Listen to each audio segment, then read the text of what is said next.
Bonjour à tous, je suis Alexandre Marotel de l'agence Tweno. Aujourd'hui, on va voir ensemble qu'est-ce que l'AMP.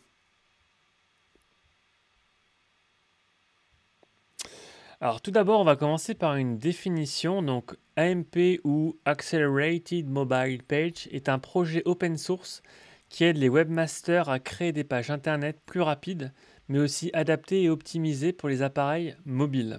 Donc voilà, c'est vraiment ça qu'il faut comprendre, c'est que l'AMP, c'est vraiment pour le téléphone portable au départ que ça a été construit, que ça a été créé. Alors, aux origines, alors derrière l'AMP, c'est un projet de plusieurs grandes entreprises, notamment avec Google, notamment également avec Facebook, qui a fait des choses qui sont un peu apparentes, hein, notamment avec ses articles instantanés. Donc, d'un point de vue Google, hein, ça a été annoncé en 2015. Le fait que ça soit annoncé, le fait que ça soit mis en place, finalement, il y a eu un peu de latence et notamment, ça a commencé à être mis en place en février 2016. Alors, quels sont les sites web finalement qui optent, qui sont propices potentiellement pour opter pour de l'AMP?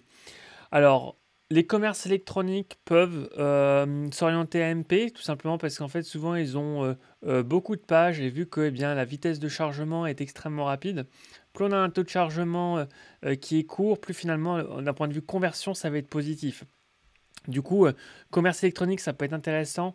Surtout pour moi, c'est vraiment également les sites de contenu en fait, hein. Si vous êtes un média et que vous proposez énormément de contenu, eh bien finalement, le passage à l'AMP peut être quelque chose de pertinent. Ce que ça veut dire également, c'est que si vous avez un tout petit site où il y a, je sais pas moi, un site vitrine avec entre 5 et 10 pages, bon, l'AMP, pourquoi pas le mettre en place sur votre site, mais c'est vrai que c'est pas forcément, ce sera pas forcément le choix le plus évident en fait. Alors des exemples de sites qui ont adopté l'AMP, donc par exemple il y a eBay, Newegg, 1800 Flowers, 1800 Flowers, Eventbrite, bref, il y en a beaucoup, hein, beaucoup d'entreprises, notamment de médias, c'est ce que je disais à l'instant, ont opté pour ce format tout justement parce que le temps de chargement est extrêmement rapide. Alors, comment vérifier si une page web est disponible en AMP? Alors, pour cela, Google a mis en place notamment un outil qui s'appelle Test AMP. Et du coup, même si vous tapez simplement Test AMP dans Google, vous allez tomber dessus et donc vous avez simplement à rentrer l'URL de la page. Et donc, si jamais elle s'affiche en AMP, eh bien, vous allez voir ici page AMP valide. Si jamais c'est pas le cas, eh bien du coup vous allez pouvoir voir une page non AMP. Du coup, voilà, sachant que là vous le voyez, ça s'est rajouté dans l'URL, il y a slash AMP parce que c'est des URL, ça va être des pages qui vont être spécifiques. Au sein de Google Search Console également, hein, vous pouvez suivre justement, hein, il y a un élément qui s'appelle notamment ici AMP sur lequel vous pouvez suivre ça. Donc notamment si jamais il y a des pages qui ont des erreurs, hein, c'est quelque chose d'assez récurrent et normal dans la vie d'un site, hein. L'objectif c'est d'en avoir le moins possible bien évidemment. Mais voilà, donc du coup vous pouvez suivre ça notamment sur Google Search Console. Alors, à qui profite finalement la mise en place de l'AMP? Alors, il y a à la fois le côté concepteur de site et également les utilisateurs. Alors, d'un point de vue concepteur, l'avantage, c'est que vu que le format va être un format, entre guillemets, un peu standardisé, et finalement, on va retirer pas mal de choses, entre guillemets, inutiles, hein, notamment du code, qui peut parfois avoir tendance à surcharger les pages. Bien, du coup, le temps de chargement va être rapide. Et ça, maintenant, c'est vrai que l'expérience utilisateur, de manière générale, est un élément qui est de plus en plus pris en compte par les moteurs de recherche et notamment par Google. Donc on voit, hein, c'est vraiment une tendance de fond. Moi, je sais qu'avec mes propres clients, je pousse sur une expérience utilisateur la plus conviviale, la plus optimales possibles depuis très longtemps maintenant. Et c'est vrai que c'est vraiment le chemin que prend Google sans vraiment de surprise, hein, par rapport à ça. Et donc du coup, bonne expérience utilisateur, ça veut aussi dire potentiellement que eh bien, vous allez avoir la possibilité finalement de truster des meilleures places dans Google, justement parce que cette expérience utilisateur va vraiment être positive. Et d'un point de vue utilisateur à proprement parler, eh bien, finalement, hein, l'avantage, c'est notamment en termes de temps, hein, c'est quasiment du chargement instantané, donc zéro attente ou presque pas du tout d'attente. Et donc c'est vrai que dans un monde où finalement personne n'a envie d'attendre ou d'être patient sur Google, et bien finalement c'est vrai que ça fait une grande différence, surtout avec des sites qui ont déjà pas mal de volumétrie. Alors, top 8 des avantages qu'offre le projet donc AMP à vos pages mobiles. Alors, c'est ce que j'ai indiqué tout à l'heure, notamment, donc ça booste le temps de chargement des pages. Donc voilà, alors là, j'ai fait un petit graphique, donc vitesse de chargement des pages plus lente, taux de rebond plus élevé. Donc ce que ça veut dire concrètement, c'est que plus c'est long, plus finalement eh bien, les gens vont avoir tendance à revenir sur Google pour faire d'autres recherches et aller sur un autre site finalement qui va charger quant à lui rapidement. Donc il y a vraiment un aspect important sur lequel l'AMP peut vraiment jouer ici. D'un point de vue visibilité également, hein, notamment lorsque vous faites des recherches depuis votre téléphone, vous voyez ici, hein, donc on a la petite éclair et ensuite à côté AMP, donc du coup qui a un élément visuel qui est rajouté dans les SERP. Et du coup, c'est vrai que c'est quelque chose qui est intéressant parce que justement, d'un point de vue utilisateur, en fait, les utilisateurs vont se dire, bon, bah, voilà, ce contenu-là est assez, est très pertinent pour moi parce que justement, je ne vais pas avoir à attendre pour pouvoir avoir le résultat que je cherche depuis Google. Donc, c'est un vrai bon indicateur. Alors effectivement, ça peut également permettre d'engager le public et de maximiser les revenus parce qu'encore une fois, plus le contenu charge rapidement, plus les gens finalement vont avoir tendance à regarder votre contenu, à le lire de manière un peu plus, peut-être, ça fait aussi beaucoup plus professionnel. Et même chose, vu que vous faites venir plus de monde sur votre site, du coup, eh bien, ça peut vous permettre notamment d'avoir des revenus qui vont être accrus. Ça permet de maintenir également effectivement de la flexibilité et surtout d'un point de vue image de marque, c'est positif, hein. Quand on a un site qui est rapide, globalement ça fait beaucoup plus pro. Et c'est vrai que voilà, quand on a un site équivalent, c'est vrai que une version AMP peut être intéressante pour ça. Et surtout, ça peut vraiment être une manière de se distinguer. Par exemple, si vous êtes dans un secteur qui est très compétitif et que techniquement, vous pouvez vraiment faire une différence justement grâce à l'AMP. Alors, également, alors d'un point de vue technique, c'est vrai que bon, mais en fait, l'élément visible, c'est toujours la vitesse en fait avec la MP. Mais c'est vrai que vu qu'on va avoir beaucoup moins d'opérations, vu que c'est un format qui va être standardisé, du coup, ça permet d'aller beaucoup plus vite dans ce qu'on souhaite faire. Et donc, voilà, par exemple, si c'est le passage même à l'achat, finalement, tout est raccourci en fait. Alors d'un point de vue également de l'environnement, c'est positif. Moi, je sais que personnellement, c'est vraiment un critère sur lequel j'essaye d'appuyer de plus en plus parce que c'est vrai que les pages web sont de plus en plus grosses, de plus en plus par conséquent polluantes. Et du coup, avoir un format qui est propre et standardisé permet justement de gagner en vitesse et donc ça évite en fait d'utiliser des ressources qui ne servent à rien. Du coup, voilà, c'est positif pour les utilisateurs et c'est positif également pour la planète. Donc voilà, c'est globalement, alors l'offre, voilà, c'est un peu ce que je disais, hein, dit de manière un peu autrement, mais voilà, c'est vraiment lié notamment à l'expérience utilisateur qui va vraiment être améliorée grâce à l'AMP. Et d'un point de vue SEO également, ça peut pousser, donc un petit peu, hein. Alors, les études sont un peu contradictoires, hein, on peut vraiment trouver un peu de tout à ce sujet-là, en SEO en tout cas. Beaucoup de médias disent qu'effectivement, d'un point de vue SEO, ça peut être positif. Il y a des contre-études qui viennent dire un peu l'inverse.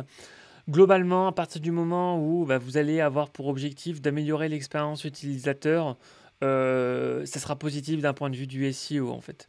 Donc bon, par exemple sur mon propre site d'agence sur Tweno, j'ai mis en place l'AMP, alors uniquement pour mes articles de blog, parce que je trouvais que justement sur mes parties pages d'entreprise, ça détruisait un peu l'expérience utilisateur, donc du coup je ne l'ai pas forcément mis en place, mais pour les articles, c'est quelque chose qui est pertinent. Alors, quelle différence existe-t-il entre les pages AMP et les autres techniques d'optimisation pour mobile? Alors effectivement, on va notamment parler de Facebook, hein, notamment avec les articles instantanés de Facebook. Là, vous voyez, hein, là c'est un article donc, qui est proposé notamment sur Facebook avec donc un format spécifique. Et donc du coup, lorsqu'on clique dessus, eh bien, on va directement afficher le contenu beaucoup plus rapidement. Donc c'est vraiment, globalement, c'est du positif hein, sur ce type de format. C'est des formats finalement qui sont assez proches, AMP et Facebook ici. Donc bon, voilà, c'est intéressant.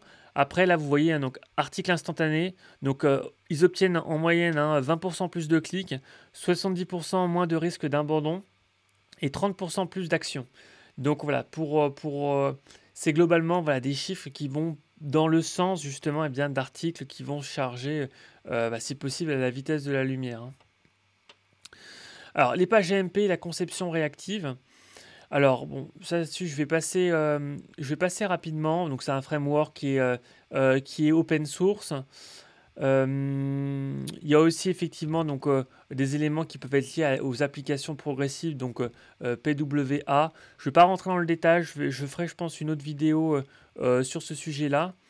Alors, la structure de l'AMP, alors, c'est notamment un format qui va être un format, donc du coup, HTML, hein, vous voyez ici, hein, c'est donc HTML, AMP, et ensuite, bon, la langue et l'écriture du code à proprement parler. Il peut y avoir également une mise en place, le JavaScript permet un rendu rapide, donc des pages HTML. Donc voilà, c'est notamment des problématiques qui sont asynchrones, donc c'est des choses qui sont assez intéressantes. Et autre point, c'est le système de cache en fait, parce que l'AMP c'est rien d'autre que du cache, mais chez Google au final. Donc c'est un peu comme si Google allait stocker en fait votre site web, et donc du coup lorsque vous allez cliquer dessus, c'est pour ça en fait que le chargement se fait aussi rapidement. C'est parce que le cache de Google a stocké votre site et du coup, eh bien, ils peuvent par conséquent l'afficher en ultra rapidement. Alors comment ça fonctionne? Alors voilà, bon. Globalement, ça ce sont les éléments qui permettent de voir, voilà, donc donner la priorité aux ressources, exécuter tout le JavaScript de façon asynchrone, redimensionner toutes les ressources de manière statique. Voilà, donc ça c'est les différents éléments, minimiser les calculs du style. En gros, c'est toutes des problématiques qui peuvent avoir un impact sur le temps de chargement. Et voilà, l'AMP permet de résoudre, ou en tout cas d'aider certaines de ces problématiques-là, en fait. Alors, quelles sont les exigences? Hein. Alors, pour faire en sorte d'afficher de l'AMP, hein, c'est notamment le fait de mettre en place l'AMP HTML. Il faut aussi également utiliser des URL AMP. Donc, vous avez vu tout à l'heure, notamment sur mon site, hein, moi, à la fin de mes URL d'articles de blog, en fait, il y a un slash AMP qui va s'afficher. Donc voilà, c'est des choses qui sont à mettre en place pour bien vraiment que Google et que les utilisateurs d'ailleurs puissent voir assez rapidement est-ce que les pages sont en AMP ou non en fait. Ensuite, forcément, hein, ces pages elles doivent être validées également notamment sur Google Search Console, elles vont être crawlées par Google et si jamais d'ailleurs il y a des erreurs dessus, eh bien vous allez pouvoir les identifier. Donc voilà, donc là c'est la même chose, hein. Donc pour assurer un affichage correct des pages de votre site dans une version AMP, donc voilà, il faut avoir un document de type doctype HTML avec certains types d'instructions également. Et d'ailleurs là c'est comme ça que vous pouvez reconnaître également les pages qui sont en AMP avec là, la petite éclair qui va être présente. Alors c'est soit HTML AMP, soit HTML avec la petite éclair qui va être présente ici. Alors, donc création à proprement dite de page AMP. Alors, il y a plusieurs façons de faire. Hein. Si vous codez, soit vous pouvez le faire from scratch. Hein. Alors moi, ce que je vous conseille, c'est notamment de vous rendre sur le site officiel amp.dev qui va vous permettre justement d'avoir l'ensemble des docs pour justement, si vous souhaitez apprendre ou monter en puissance dessus, ça peut être des choses intéressantes. Le site est vraiment bien fait avec une vraie doc très creusée. Donc du coup, vous allez pouvoir voir comment ça fonctionne. Après, si vous voulez pas du tout, entre guillemets, vous prendre la tête, vous pouvez utiliser, alors soit avec des CMS. Les CMS les plus courants proposent des plugins qui vont vous convertir vos pages en AMP. Par exemple, sur WordPress, Si vous allez donc dans extension, ajouter une extension, et bien voilà, là celle-ci c'est la version, c'est le plugin disons officiel hein, de l'AMP. Après, il y en a d'autres aussi qui vont exister, par exemple AMP for WordPress, celui-ci, hein, Accelerated Mobile Page. Euh, voilà, moi je sais que personnellement, sur mon site actuel en tout cas, j'ai ce plugin-là qui est plutôt bien fait, qui permet de customiser des choses de manière un peu plus accrue par rapport au plugin officiel. Après, à vous de voir ce qui vous convient le mieux. Peut-être que là, lors de ma refonte, je suis encore hésitant sur la mise en place ou non de l'AMP, puisque mon site va charger extrêmement rapidement par défaut. Donc, du coup, peut-être que ce ne sera pas forcément nécessaire pour moi de passer par l'AMP. Mais du coup, si jamais je remets en place un système AMP ou un plugin AMP, je pense que je repartirai sur quelque chose d'officiel, tout simplement pour éviter justement les problèmes qui peuvent être liés avec des plugins tiers en fait. Donc là, avec la version officielle, même si on ne peut pas faire exactement la même chose que dans la version non officielle, au final, ça sera très clairement ou très certainement assez suffisant pour mon utilité propre. Voilà. Extension installée, voilà. Donc voilà, bon ça c'est simplement pour présenter à quoi ça ressemble. Si jamais vous installez le plugin officiel, vous voyez, hein, il y a notamment les différentes étapes qui vont être présentées ici. Et donc il suffit de remplir. C'est des choses qui ne sont pas extrêmement compliquées. Même quelqu'un qui n'a aucune compétence technique peut installer ces plugins et mettre en place l'AMP. Il faut simplement être, il me semble, que simplement les explications sont en anglais, donc voilà. Mais sinon, il n'y a pas de difficulté à proprement parler. Peut-être que si jamais vous vous lancez pour la première fois, allez notamment sur les recommandations. Il y a souvent, lors de l'installation d'un plugin, des éléments qui peuvent être recommandés, notamment pour les débutants. Donc voilà, n'hésitez pas à suivre ce parcours pour pouvoir installer les choses correctement. Alors ensuite, bien évidemment, alors l'objectif, c'est la personnalisation des pages AMP. Alors, depuis les plugins, c'est ce que j'ai indiqué tout à l'heure, hein, c'est que l'AMP officiel permet sans doute beaucoup moins de personnalisation. Par contre, l'autre, justement, donne un peu plus de possibilités. Donc après, à voir. Mais c'est vrai que bon, le gros avantage quand on code ses propres pages, c'est qu'on peut avoir la main effectivement sur pas mal d'éléments pour rendre ces contenus encore plus optimisés en fait. Alors au niveau des inconvénients de l'AMP, parce qu'il y en a quand même, hein, il y en a même beaucoup, alors beaucoup, plusieurs en tout cas. Encore à l'heure actuelle, au moment où je tourne cette vidéo, le format de l'AMP n'est pas un format qui est validé à 100% par tout le monde, hein, très clairement. D'ailleurs après, bon, c'est vrai qu'il peut y avoir des côtés un peu de tendance ou de mode par rapport à certaines technologies.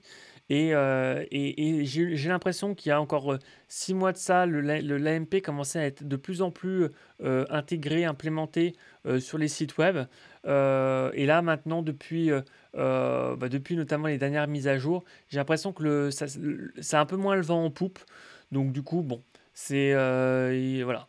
Après, c'est vrai que ça représente l'un des plus gros inconvénients de l'AMP, d'ailleurs que j'ai oublié de mentionner ici, qui est pourtant le plus important, c'est le fait que d'un point de vue de la mise en place de l'AMP, notamment sur des sites web qui sont codés entre guillemets en dur, c'est pas forcément simple à mettre en place. Donc c'est pas une technologie facile. Si vous avez un site qui est sur WordPress ou sur des CMS assez répandu, ça va être plus simple, même si, plus vous avez un site qui est important, qui est gros, etc., plus la mise en place peut être plus ou moins compliquée en fait, hein. Donc c'est pas forcément quelque chose qui est simple. Si vous avez un site qui est jeune, petit, et que voilà, partir sur des bonnes bases peut être quelque chose d'intéressant. Donc partir directement sur de la MP, ça peut être quelque chose d'intéressant. Par contre, si vous avez un site qui est gros et historique et qu'il y a des choses qui ont été plus ou moins codées, bidouillées, etc., la mise en place de l'AMP peut parfois être un peu risquée, hein, voire même faire bugger certains sites. Donc du coup, il y a un vrai travail dans ce sens-là. Également au niveau du JavaScript, parfois si vous avez mis en place par exemple des problématiques de pop-up ou ce genre de choses sur votre site web pour capter notamment l'email, eh bien vu qu'on est sur une version très standardisée de page, eh bien finalement il y a des choses qui vont passer un peu à la trappe en fait, même complètement à la trappe. Du coup, il faut voilà, peser le pour et le contre de l'AMP, mais c'est vrai que ça peut faire partie des points bloquants. Et dernier élément qui n'est pas des moindres, notamment d'un point de vue e-commerce, il y a alors, les études, encore une fois, hein, prêchent un peu le pour et le contre, mais c'est vrai que j'ai vu quand même pas mal d'études qui disaient que d'un point de vue des conversions, on pouvait avoir des baisses de conversion, notamment avec la mise en place de l'AMP. Parce que certes, on va gagner en vitesse, mais à côté de ça, eh bien, finalement, le côté visuel va être impacté. Donc, eh bien, ça peut être des choses qui peuvent être négatives pour certaines marques ou certains sites web en tout cas. Donc, du coup, la meilleure chose à faire, c'est en fonction de votre secteur, n'hésitez pas à vous renseigner encore plus sur Internet pour voir effectivement quels sont les autres sites ou les autres concurrents, vos concurrents qui ont mis en place ou non l'AMP, et ça peut vous permettre de voir si jamais eh bien, ça peut être une opportunité technique ou non pour vous. Donc voilà, je l'ai terminé avec l'AMP pour aujourd'hui. Bah, écoutez, merci en tout cas d'avoir écouté cette vidéo. Si jamais vous souhaitez aller plus loin, eh bien, vous pouvez notamment vous rendre sur le site de Tweno dans lequel j'ai fait un article complet notamment sur l'AMP, dans lequel je creuse beaucoup plus l'ensemble des sujets. Là, j'ai fait une vidéo, j'essaie de faire court, même si c'est un peu long du coup. Mais voilà, il y a vraiment beaucoup plus d'informations sur l'article de Tweno à ce sujet-là. De même, il y a également des carousels, etc., des visuels qui sont sympas pour justement avoir plus de données, hein, plus de data. C'est toujours pertinent, etc., pour pouvoir prendre des décisions. Donc n'hésitez pas à vous rendre sur le site de Tweno, c'est gratuit. Même chose, si jamais vous souhaitez en apprendre plus sur le SEO, j'ai également des livres qui sont disponibles sur ma boutique.